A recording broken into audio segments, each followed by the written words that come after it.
Welcome to TV Africa News. Thank you so much for joining us and always being part of us. This is Africa Today. My name is Nahaba Kajura, but first, other headlines.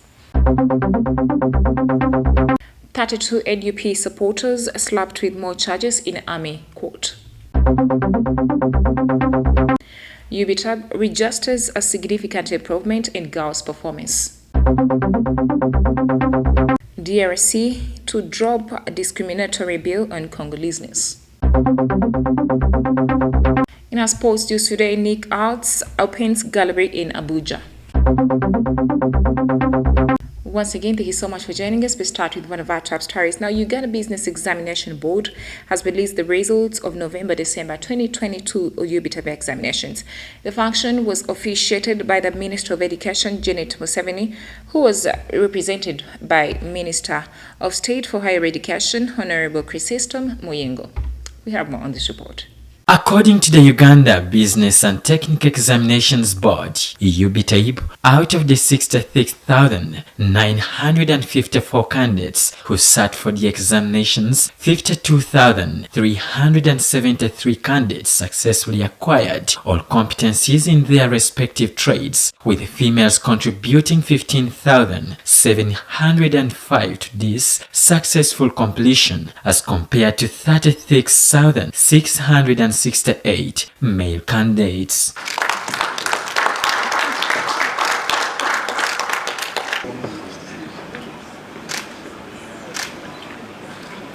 It was from this backlog that the board executive secretary, Oyes Jonesmas, called upon government and TVET stakeholders to develop a deliberate affirmative action to attract more females for skilling centers. Out of 66,954 candidates who sat for examinations, 52,373 candidates, which represents 78.2%, successfully acquired all competencies in their respective trades. And these ones now can go out and to join the world of work.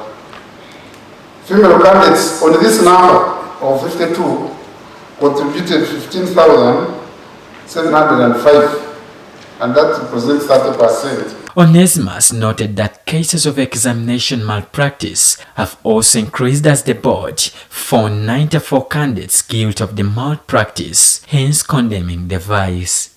After the fair hearing of the suspected candidates, the board found 94 candidates guilty of the malpractice and is now recommending to the Honourable Minister a cancellation of the examination results for the entire semester of the affected candidates in accordance with Section 9(3) of the UBITAB regulations. That's why I said it is very, very risky.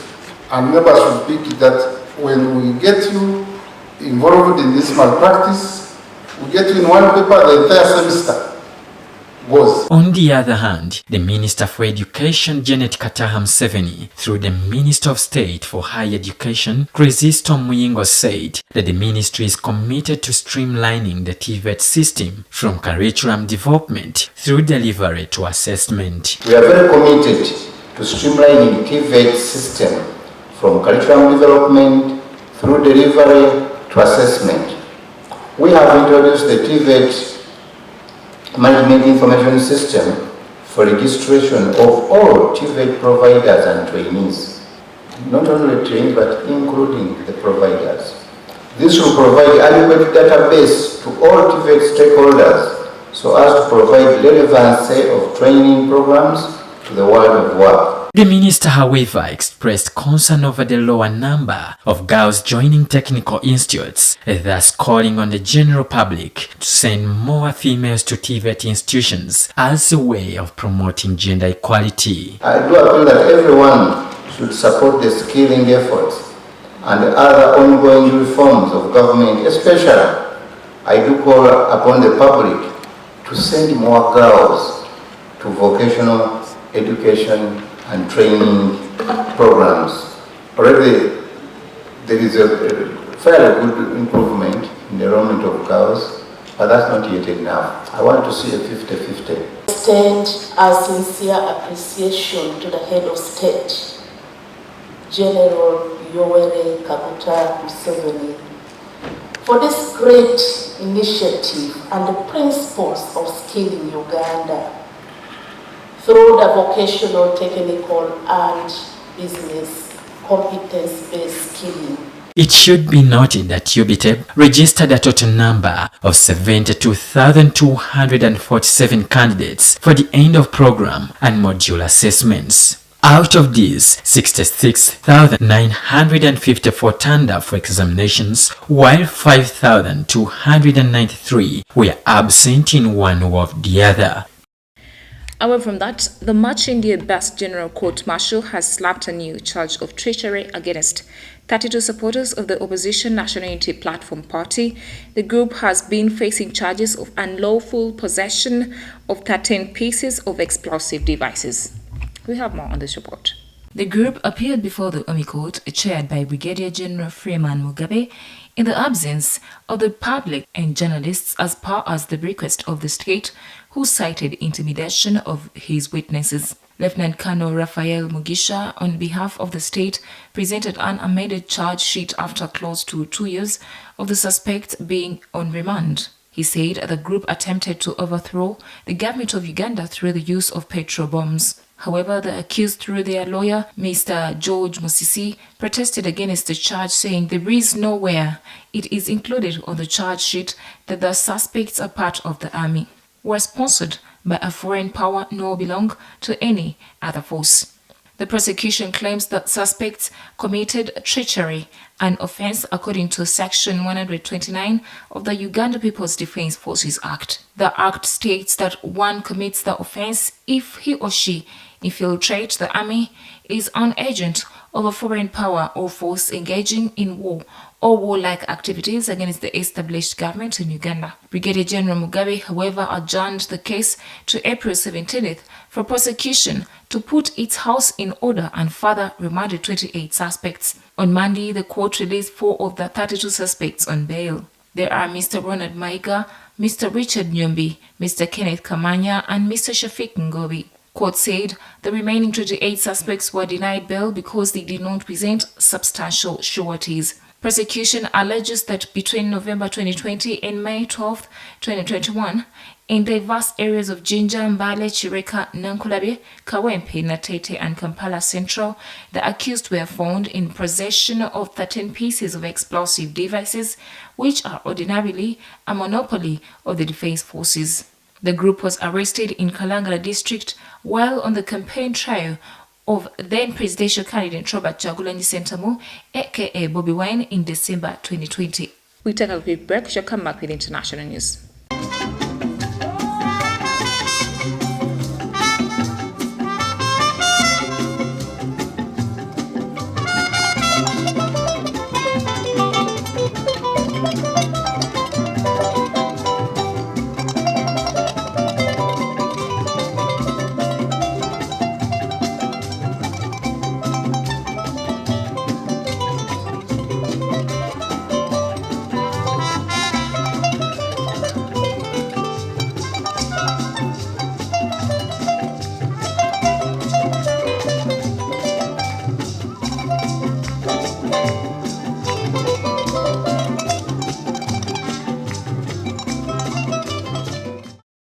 Welcome back from the break. You're still watching TV Africa, the Brighton. In international news, from the first concerned to the Catholic bishops through political parties and civil society associations in the Democratic Republic of Congo, positions are being taken against a controversial bill on Congolity. We have more. Submitted to the National Assembly in July 2021, this text, considered dangerous by its detractors, was quickly dismissed before returning to the public debate after the announcement in March that it would be included in the program for the current parliamentary session. Feeling directly targeted by this bill, members of the Association of Mestizos in the Congo demonstrated in front of the Parliament building and filed a memorandum on Friday in which they expressed their opposition to this discriminatory law. ASMECHO urged elected officials to reject the proposed law on Congoleseness on grounds that it is unfair, ambiguous, and aims to harm a category of Congolese. In several cities of the country, demonstrations against this law have been organized by political parties and civil society organizations. If this law was to be adopted, businessman Mausi Katumbi, for example, declared candidate in the presidential elections scheduled for December, would be excluded from the race since his father was Italian.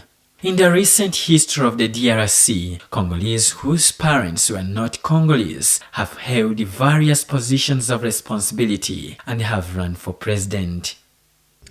Away from that, a convoy of African Union peacekeepers has been hit by an explosion in Somalia's capital, Mogadishu, on Monday. Now, reports suggest that at least 3 civilians who were in the vicinity lost their lives. According to a local security officer, the explosion that cost lives of 3 civilians was caused by a landmine planted near the road. Troops from the African Union Transition Mission in Somalia, known as ATMIS, had been conducting their daily patrols when the attack occurred. No group has yet claimed responsibility for the attack, but Al-Qaeda-affiliated terrorist group Al-Shabaab has claimed responsibility for recent attacks in the Horn of Africa country.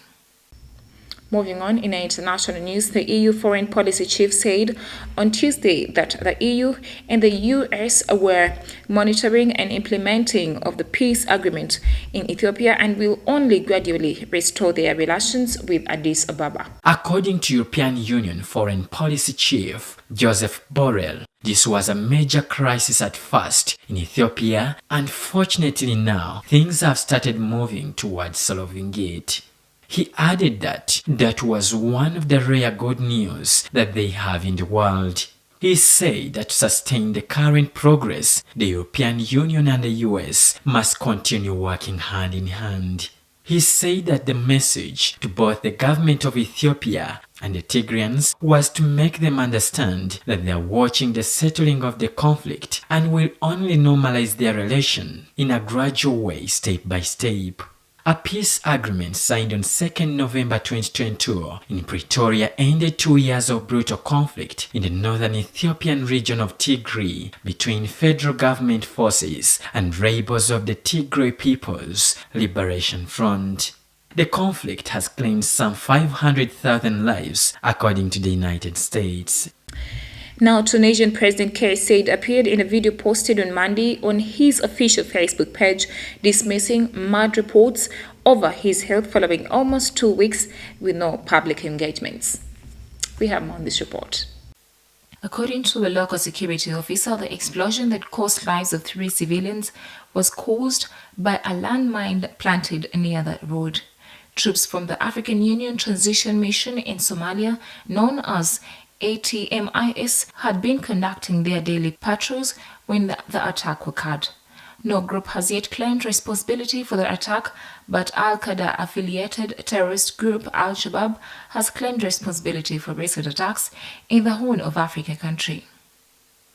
The North African countries' main opposition coalition had passed the government earlier to explain Saied's public absence, saying it had informed that he was sick. Saied, who is 65, had not appeared in the public or held any meetings since March 22nd, according to posts on Facebook, the presidency's only official channel of communication. The lack of statements or videos has sparked rumors over the state of Saied's health. Speaking alongside Prime Minister Najla Boudin, the president said the reports reflected a level of madness never seen before in Tunisia. Earlier on Monday, Ahmed Najib Chebi of the National Salvation Front opposition coalition told journalists that they asked the government to address the Tunisian people and say if the president has health problems that have forced him to be absent. Chebi said Boudin would run Tunisia in the event of a temporary power vacuum, but that a permanent vacancy would present the country with a great catastrophe due to a legislative void. In his video, Saied accused unnamed people of trying to create crisis by talking of a power vacuum. We take a quick break. We shall come back with business, health, and sports.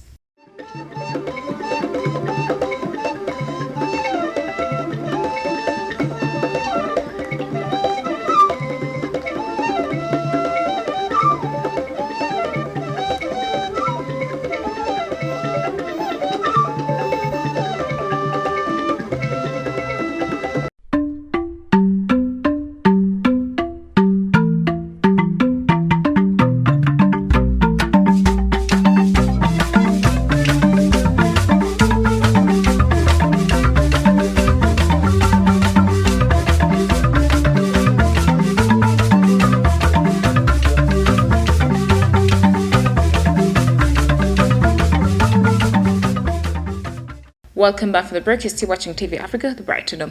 Talking matters business, Raila Odinga has called for parties outside Parliament to be involved in talks on electoral reform and the high cost of living. Now, the Kenyan opposition leader's call is at odds with President William Ruto's plan for negotiations to be held only within Parliament. On Tuesday, Odinga warned of fresh protests if the government did not take the demands of the opposition seriously. He had earlier agreed on Sunday to the talks proposed by Ruto after the president asked him to halt protests over rising cost of living and claims of fraud in last August's presidential elections. For 2 weeks, thousands took part in 3 opposition marches, causing some unrest and chaos across the East African country, all of which turned violent. The protests left 1 police officer and 4 protesters dead. Business in the capital Nairobi were affected and some looting took place during the demonstrations. Other businesses were forced to close twice last week as some private businesses and places of worship were burned down.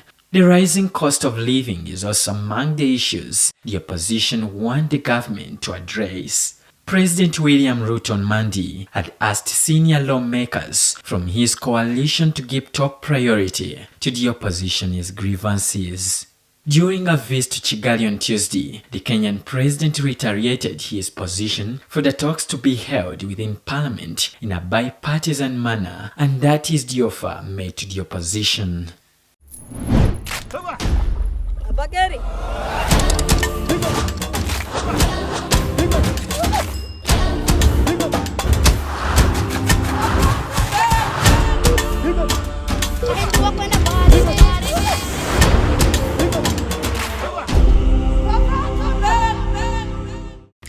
In Africa Today Health, the World Health Organization has issued a new report on the extent of infertility in the world, published on Tuesday.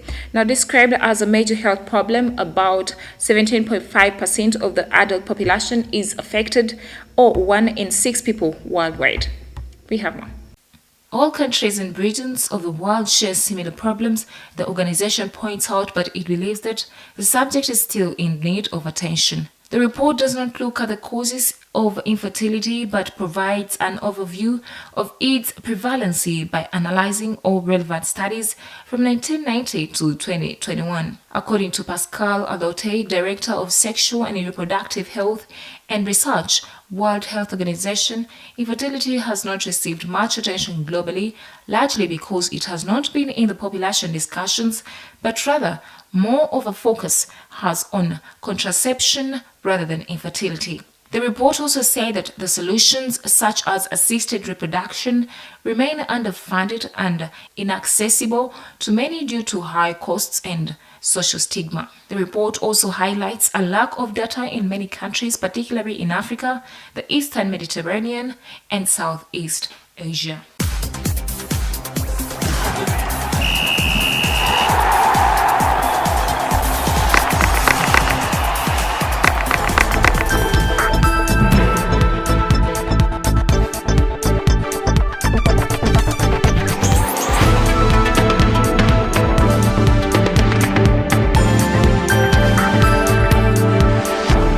In sports news today, as part of efforts aimed at improving the Nigeria's arts and cultural heritage, Nick Arts recently commissioned a new gallery in the city of Abuja. A massive art gallery and one of the best in the country, the founder Nick Okundaya said art provides therapeutic and a good source of investment. According to her, Abuja is a city where people love to visit, so she decided to build a gallery when she got the permit last year, July. She said that the gallery has a workshop where students can come from all over the country to learn how to print on textiles and others. Phoebe Shara, a textile designer who has been with Nick Art since 2013, said it is an amazing experience seeing the gallery in Abuja. Established in 1983 in Osobo, Osun State, she said Nick Art Center has provided training to hundreds of aspiring young performance artists and craftspeople. Well, thank you so much for being a loyal audience. For more We Started From, don't forget to subscribe to our YouTube channel. We should keep updating you. It is TV Africa, the bright channel.